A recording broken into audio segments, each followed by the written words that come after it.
দিনটা ছিল বৈশাখ মাসের অমাবস্যা তিথি। সেদিন ছিল শ্বশুরবাড়িতে কালী পুজো। অকেশন ছিল সুমিতের সরকারি চাকরি হলে কালী পুজো দেবে শাশুড়ি মা।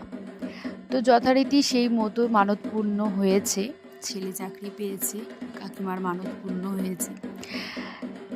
ব্লগটা অনেকদিন আগেই দেওয়ার কথা ছিল, কিন্তু আমার একটু দেরি হয়ে গেল। দেরি না, অনেকটাই দেরি।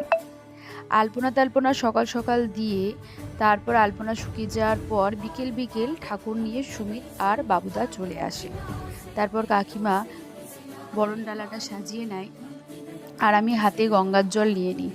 গঙ্গার জল ছিটাতে ছিটাতে জায়গাটা পবিত্র করতে করে চলে গেলাম কাকিমা আর আমি বরণ ডালা নিয়ে ঠাকুরকে বরণ করতে। ঠাকুরকে তো 3 জন 5 জন 7 জন এই মতোই বরণ করা হয়। তাই আমি, মনু অর্থাৎ আমার ননদ আর শাশুড়ি মা 3 জন মিলে আমরা ঠাকুরকে বরণ করে নিই।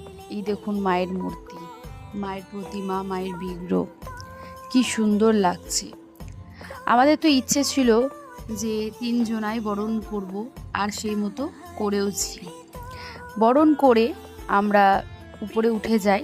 তারপর সুমিত আর বাবুদা দুজন মিলে প্রতিমা, আমাদের মায়ের বিগ্রহকে ওপরে নিয়ে এসে যথারীতি স্থানে রেখে দেন। ঠাকুরমশাইও একটু হেল্প করেন। খুবই সুন্দর আমাদের ঠাকুরের মূর্তি, প্রতিমা, বিগ্রহ যাই বলুন, লাল পাড় সাদা গরজের শাড়িতে অপরূপ সুন্দর লাগছে। এবার বলবেন যে এই দণ্ডি কাটাটা কেন? পেটে থাকতে বাচ্চার জন্য মানত করেছিল তার বাবা অর্থাৎ সুমিত, যে তার ছেলে সুস্থভাবে জন্ম নিলে এইরকমভাবেই দণ্ডি কেটে বাড়িতে কালী পুজো দেবে। তো দুটো অকেশনই একসাথে হয়ে গেল, বাবার চাকরি আর ছেলে সুস্থভাবে জন্ম নেওয়া। তা আমি একটা ছোট্ট ক্লিপ তুলে রেখেছি স্মৃতির হিসেবে, ছেলে বড় হলে দেখাবো। আমি তৈরি হয়ে চলে এসেছি। এসে মাকে একটা রজনীগন্ধার মালা পরিয়ে দিলাম। অনেক দিনের ইচ্ছে ছিল যে ঠাকুরকে সুন্দরভাবে সাজাবো। এই প্রথমবার এত কাছ থেকে এত ভালোভাবে আমি মাকে অনুভব করলাম, মাকে দেখলাম।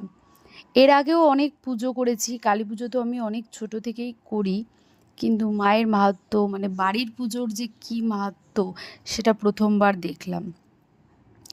তারপর এই যে পুজোতে বসেছে সুমিত অর্থাৎ আমার বর, তার পাশে আমাকে সবাই বলে বউ হিসেবে বসো, বাড়ির বউ হিসেবে। দিয়ে আমি বসি আর একটা ছোট্ট ক্লিপ তুলে নিই। ওকেও বলি যে একটা ছোট্ট ক্লিপ আমাকে তুলে দাও। তারপর দেখো মায়ের